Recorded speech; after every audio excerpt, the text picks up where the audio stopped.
Hey everyone, Jexie here. Welcome back to another video. So this is going to be part 2 of a video I did last week that I titled, Is the Rewired Soul a Good Example of Recovery? Before I get into the video, I want to be very, very clear. This is not a hate video. This is not a negative video. This is not putting anybody down. All I'm doing is I'm going to pick some things that I've heard the Rewired Soul mention over the last couple of weeks and why it may give a mixed message to people in recovery just based on my own experience in recovery.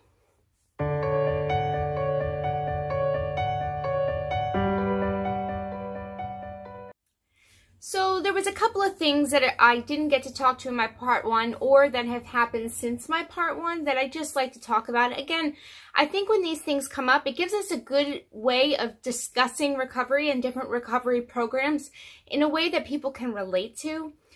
So the first thing that I wanted to bring up was the Rewired Soul left a comment on another YouTuber's channel regarding a video that they made when they said they didn't support him anymore.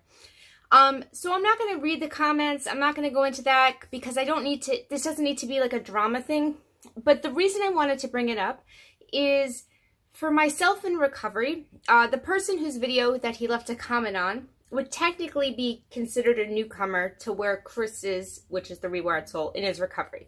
So again, the Rewired Soul has almost 7 years. And this other person has a few months, 4 months, 5 months, something like that. So for me, one of the things that I've learned in my recovery is that no matter what, we need to be welcoming to anybody who's new in recovery. Keeping an open mind and accepting people for where they're at and loving them no matter what is a really important part of making recovery seem attractive. You know, for a long time, like, drugs were attractive. They were fun to use. They kept us entertained. They helped us, you know, in whatever way we thought they helped us. And so recovery for a lot of people at the beginning needs to be about hope. Like, hope that there's a better life. Hope that by getting into recovery, you can turn your life around. You could become a better person. For me, that hope was all that I held on to for a long time. And had I felt really judged when I first began my journey in recovery, when I was in my first few months of recovery, I'm not sure I would have been so inspired to continue. I probably would have isolated a lot more. I probably would have felt very down on myself. And I don't know about anybody else, but I know for me, when I was at the beginning of my recovery, I was already down on myself. Life was hard enough. And so I needed the support of other people. I needed people who loved me before I could love myself. And so I think it's really important when we're trying to portray a positive message of recovery that we portray a message that's very open and loving to people regardless of where they're at. Look, I don't always get positive comments. I don't always have people who like what I say, but I never respond with hate or hurt or calling someone out. Because for me, I need to be an example of what it means to be in recovery. I want to show people that we can become better people. It doesn't mean we're always going to be liked. It doesn't mean everybody's going to always like what we do, but we can lead by example and show people that through recovery we can handle problems in a different way, which brings me to my point 2. I have noticed that for a lot of recent videos and even in his blog, the Rewired Soul has done a lot of this putting blame on other people. So he did a video when he's talking about why my fans turned against me and why I'm getting hate from my fans and things like that. So as I said, I watch his videos because some of his videos I enjoy, some of them I don't. I sometimes leave very positive comments. Sometimes I leave critical comments. I don't judge somebody as a whole based on one thing, right? But what I've noticed is that over especially the last few months, he's become very much against the people who are trying to help him. Now, for me in recovery, that's usually a warning sign. Flat out. No sugarcoating it. That is a warning sign that I am in a bad place. If everybody who is supporting me in my life, if all the people who have been lifting me up and standing by me are now telling me that there's something I need to look at for myself, and it's not them. I can't have that mindset. If I have that mindset that they're all wrong and I'm doing what's right and none of these people see it, I'm not living a life of recovery. A life of recovery for me means that other people in my life are going to call me out when I'm not doing something right.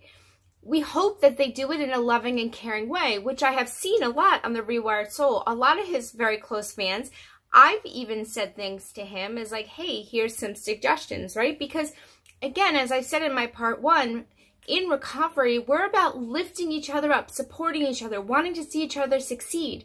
We're like the one community of people that's really usually not about watching people fail.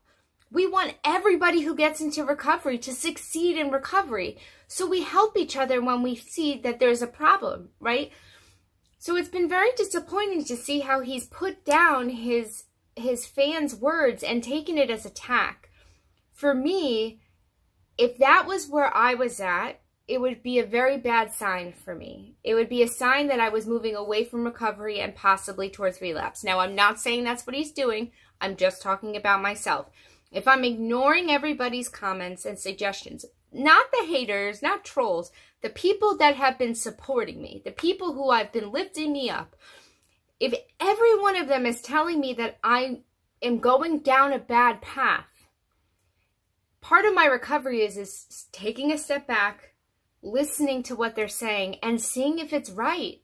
Chances are, if everybody positive in my life is telling me the same thing, there's got to be something there. Why am I going to ignore that? That's only hurting me.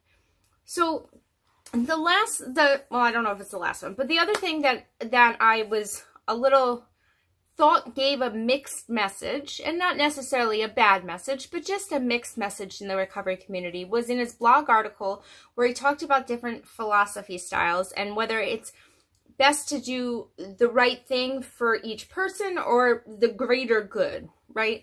Now, I'm a philosophy major, but I try to keep that out of my recovery stance because it's like anything else. I love it. First of all, he used debating and arguing in a negative way, and I would disagree with that just outside of recovery related. In philosophy, debating and arguing are not negative words. We've turned them into that and like, you know, just with drama stuff, but that's not really their core.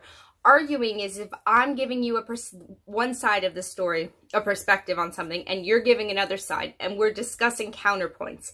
That's arguing, that's debating, but that's a positive thing. It becomes negative if you get off the topic and you start using like personal attacks, but we use arguing as a bad word now, but in philosophical terms, it's not. So when I saw him use arguing and debating as being a negative thing in his blog post, I realized that maybe he didn't have a really strong understanding of what these philosophical ideas were, which a lot of people don't, so I'm not going to hold that against him. But he started using the idea of utilitarianism, you know, the greater good, and why like that needs to be his new philosophy because he wants to help as many people as possible. But I think one thing that's very important to realize in that kind of philosophical point of view is that you ignore the needs of the one, and you only help the group. And there's a reason why, you know, he gave a good example there, but it goes much more farther than that. And I would say that most of us who are in recovery would not go for the greater good option in a philosophical standpoint. We're taught in recovery that each individual person is just as important as the next. And look, a lot of options that I would make to help the greater good are not going to be helpful for each individual person that walks into a recovery program and says, hey, I need help, right? So like if a person comes in and they're still, let's say they come into a group meeting, okay, and everybody in the meeting's in recovery, and somebody walks in and they're high off their ass, and they're definitely just used before they walked in the door. Maybe they even have drugs on them. You know, nobody knows, probably, you know, could, right? So the greater good would say that that person should leave because they presented an immediate danger to the clean time of everybody else in that room. That them being high could trigger somebody who's already working a program, and that the greater good says that that person who's struggling should leave. That's not recovery. Recovery is about helping each person as if each person's journey is just as important as the next, and that we never look at the whole as being more important than each individual. most recovery programs are based on the fact that each individual addict is just as important as the other. And 12-step programs specifically tell you that it doesn't matter how much clean time you have, what area you're from, where you live, whatever, you're just as important in the program as anybody else. And so I found it a little interesting that he would give such a philosophical perspective. Now, as I said, it's possible that he doesn't understand what that really means, which he may not, and that's okay. But using it as justification on why you're going to continue to make videos, even though they may be hurting people, that's not really the right argument for it. You know, for me, being in recovery is about helping each individual person that comes to me and asks for help.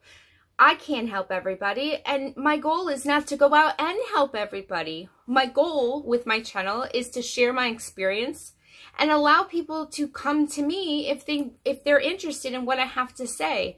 I'm not going to push people towards what I have to say because I may not be the right vessel for the information. You may get information better from a different source. And if the Rewired Soul is helping you to stay clean and stay on a path to recovery, then by all means, I am not telling you not to listen to him. All I'm saying is that some of the things that he says are not quite what a person in recovery would generally say to another person in recovery. The last thing, this is the last thing because I know this video is getting long, the last thing I will say of why I don't think the Rewired Soul is a good example of recovery right now is ego. And ego, when we're in recovery, is very dangerous. So one of the things that I've learned in recovery is that if ever I think that I'm more important than another person, I best take a step back and consider my role in things. And the problem is that he doesn't seem to be able to see his role in things. And a lot of his blog posts and stuff, he's always talking about what other people are doing wrong, what other people are things, and that he's just trying to help. Well, for myself, what I've learned in recovery is that I'm no more important than any other person in recovery. We all have something to offer, whether you have 1 day clean or 100 years clean, right? We all can offer somebody coming after us a message that recovery is possible, that living a life free of active addiction is something that is actually possible to do, right? And the other thing is that when it comes to situations, I never am looking at what that person did. What we're taught in recovery, no matter what the situation is we're supposed to evaluate what our role is. What can I do different? What did I do wrong? Where could have I done better? Where could I have done better, right? It has nothing to do with the other person's actions. If some random person gets on my channel and says, I hate you, you're terrible, get off YouTube, you know, whatever, I can look at that and be like, did I invite that in? Did I post my channel and my message in a place where I'm attracting that kind of attention? Could I have done something differently? Sometimes the answer is just no. Sometimes by self-evaluating, we can realize like, no, like sometimes people are just going to respond that way. But by constantly evaluating other people's mistakes and other people's roles and situations, we're not taking a look at ourselves.